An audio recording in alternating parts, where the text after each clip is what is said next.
It's never stopped today. Perfect day for a funeral, really. She didn't want Doris Day or Frank Sinatra playing her out. And the eulogy should just cover basic information. Birth, marriage, children, and hobbies, preferably emphasising her best attributes. On one floral tribute from the family. No point wasting money just for one day. I probably knew there was something wrong. Friday was always Cobb Day. She just turned her nose up at it. Never done that before. Feels like another spot coming on. Besides, they're only interested in the buffet. Certainly no mention of the unmentionable. Father McNally's eyes nearly popped out when he opened the door to him. She was always very uncomfortable talking about emotions. Anything that involved bodily functions was strictly taboo. If she could have managed it, she would have burnt every book in existence on human biology. My children's set of encyclopedias fell victim when I once mentioned I'd read about the gestation period of African elephants. Well, that was it. Maureen was straight round when she heard. There's always a Maureen in the pack. Yeah. She's got her eye on my mum's mink coat. She was always anti-Maureen. And then my mum told me she wasn't me auntie at all. 14, it was quite a bombshell, I can tell you. She was the first woman in our avenue to have a colour TV. Rented. Uncle Derek. Peanuts and flatulence. All he ever watched was World of Sport. The conversation would be, you know, dear, yes, dear, and we didn't have that sort of thing in my day, dear. Wednesday. Yes, it was a Wednesday. I was in town. Oh, and I was gasping. So I went into this place, Coffee Express. Well, this girl shuffles up to the counter. Yeah. I noticed she has a tattoo of Amy Winehouse just here. Coffee? Already the eyes have glazed over. Start staring. It's a him, it's not a woman. Coffee. Yeah, but what coffee? Cappuccino, mochaccino, latte, espresso, americano, drip coffee, iced coffee, what? Just a coffee. Filter coffee, you mean? What size? Medium? Medio, you mean? Do you have a loyalty card? No. No? No. Do you want one? Why? Because you get a free coffee. When? When you have 10 coffees or more. Well, I've not even had my first yet. Then I had. There's not much express about this place, is there? She tries to smile. I know it's more of a smirk. There's more whispering and sniggering coming from the back. You get used to it. But some days it really gets to you. My phone rings. I don't feel well. When are you coming home? Soon, Mum, soon. I'm just doing a bit of shopping. I thought, soddy, I paid $2.95 for this coffee. I'm going to damn well sit here and enjoy it. When I get back, I'll go straight up. Oh, you never went out like that, did you? People will talk. It's not decent. You already taught Mother. Boys dressing like girls. It's not right. It's not about dressing up, Mum. It's about how I feel inside. What would your father say? I know Maureen's been visiting. I can smell the Catholicism and pure virtue of an afternoon praying for my conversion. I know I shouldn't say it. but I say it anyhow. He's been dead 13 years. 13, yet you venerate him like a god. Your father was a good man. A good man. He shouted and bawled at everybody who didn't agree with him. I mean, my dad was lost without Uncle Derek. I mean, he was all right with Maureen, but he thought she was a bit of a snob, especially when she rented that colour TV. A selfless man. A man that gave you all that you have. An education wasted. If you had given him the chance he gave you, dressed like some strutting peacock. She played the badly done mother very well. In truth, she could have run a marathon. She was on the verge of nasty. I could see it in her eyes as she scrunched her nose up for the next round of insults. I found books. I threw them out. I felt sick, physically sick. What? You threw my books out? What? Why, Mother? Mucky poetry. Not all poems are about bloody daffodils and rolling green pastures. They're about feelings and emotions and love. Yes, love, Mother.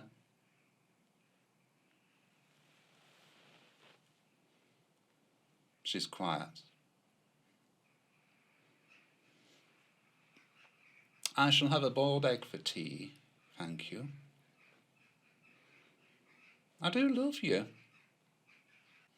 She sits and eats a boiled egg and toast. It was always a quick tea on Wednesdays. I went to my room later and listened to Classic FM. I do have a telly, but if it's too loud, she starts complaining, so it's not worth it. I wonder if I should watch Love Island. Then I look at the empty spaces on the bookshelf. I didn't expect her to understand, but to her it was pure selfishness and vanity. I cried. Why, God, did you make me this way?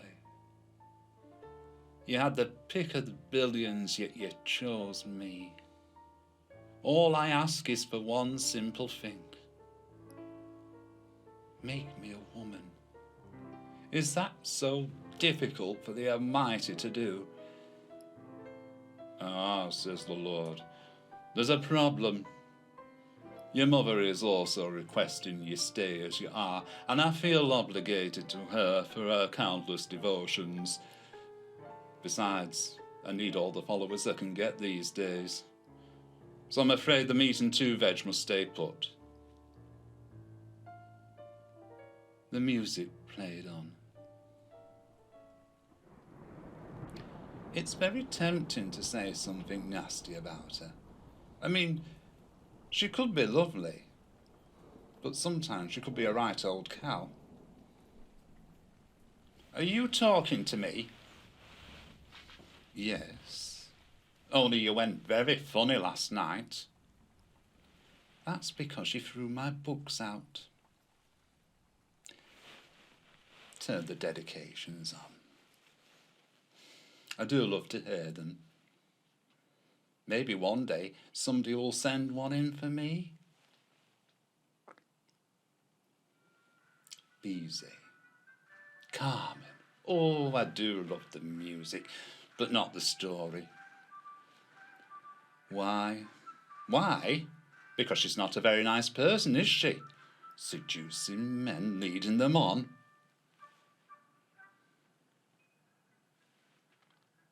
I'm going to town this morning. In full regalia, I suppose. Perhaps. She knows I will. Perhaps she'd prefer to go naked. Don't be silly, dear. Only put something respectable on. Something manly. As I wandered round town, I began to wonder her words. Did she really think I was like Carmen? Seducing men, leading them on? The notion quite amused me. Yes, it was a better day today, somehow. Normally I gave shops a rating on the last reception. Accepting, ignoring, and oh, horror. No, today I was beautiful and lovely. I kept telling myself. 1 Medio filter coffee, please. And no, I do not have a loyalty card. This time the phone doesn't ring. Sorry. Sorry about last time, says a voice. Here, I've stamped the loyalty card 10 times. The coffee's on me. I don't have an explanation for you, in case you're wondering. Then she says, I think you're brave to do all this. Brave? It's just how I feel inside. I see you've got some tattoos. Yeah, just a few. Did your mum or dad ever say to you, why do you want ink pictures all over your body? Yeah, just a bit. She's a nice girl, Claire, studying for an art degree. On the way home, I stop and buy Mum some flowers. Then all of a sudden, this fella comes up and he starts screaming and shouting at me. Oh, it was filthy and disgusting. And then he pushes me and I fall over, and then this woman comes to help, and then she immediately realises and backs off as though I've got the Black Death.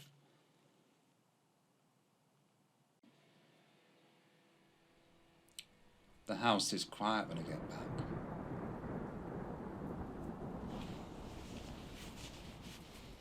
I'm not leaving you anything. Not a single penny to mutilate your body. Oh, you disgust me. Go and put a shirt on. To think a son of mine would do such a thing to his mother. Selfish. That is what you are. A selfish little boy. Well, I let rip. Do you ever think what I have given you? All those evenings of care and consideration, and yet you take it all from me. I could have been and done so much more, but no, it was never good enough for you. All the times I've listened to you go on about this and that, and for what, Mother? For what? I cannot be your ideal son. If I was selfish, then I would have packed my bags and gone years ago. So think on that, Mother.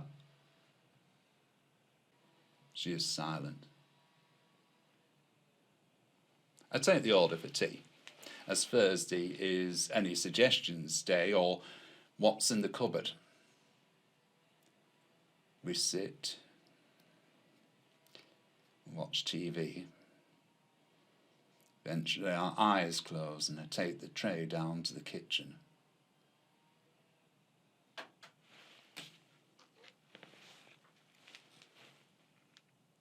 How many of these would it take? Half a dozen? Dr. Norris would back me up.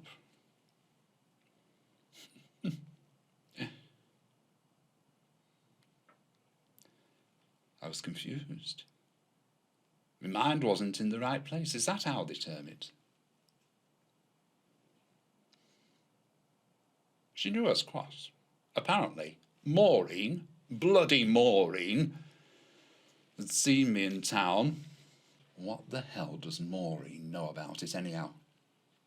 Oh, Edie, he was such a lovely boy. I never thought he'd turn out that way. Oh, Edie, the embarrassment of it all. Oh, Edie, you must be in agony night after night just thinking about it. I'm surprised they're not building a mausoleum to you, Saint Bloody Edie. Yes. 2 for 1. Mysterious death of a local widow woman and her friend who was the first to rent a colour TV.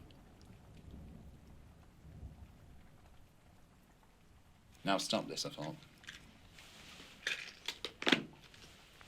Never go to bed in an argument. I put the pills back in the cupboard. Later I popped my head round the door. Night, Mum. I love you. She must have gone in her sleep, bless her. I thought I might get something new to wear. In fact, since she did leave me the house, I think it's only fair I look my best for her. I doubt Maureen will approve, but there you go. Tomorrow I shall go and see Claire. We're good friends now, and I don't startle the natives quite the same.